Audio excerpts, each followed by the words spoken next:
Pilipinas, pakinggan nyo to. Sa Office of the Ombudsman, may lumabas na 2-page order na parang magic wand. Isang pirma lang, boom! Nawala ang hustisya sa loob ng 10 araw. Pinirmahan ni Acting Ombudsman Dante Vargas. Ang resulta?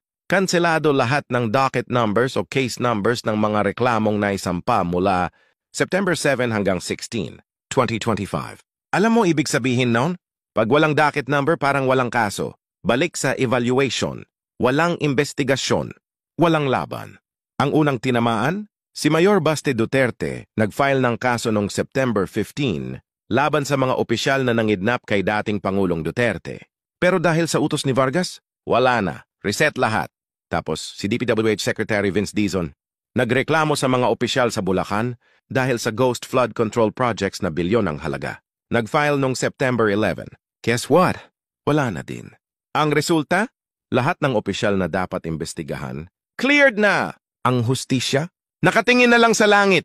Ang saya ni Boyeng dahil lusot na agad siya.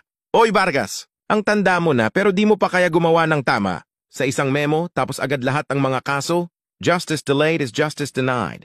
Pero sa administrasyong Bongbong Marcos, justice deleted. 10 araw at 2 pahina lang pero milyong Pilipino ang talo sa hustisya. Welcome sa cooking show ng gobyernong Bangag.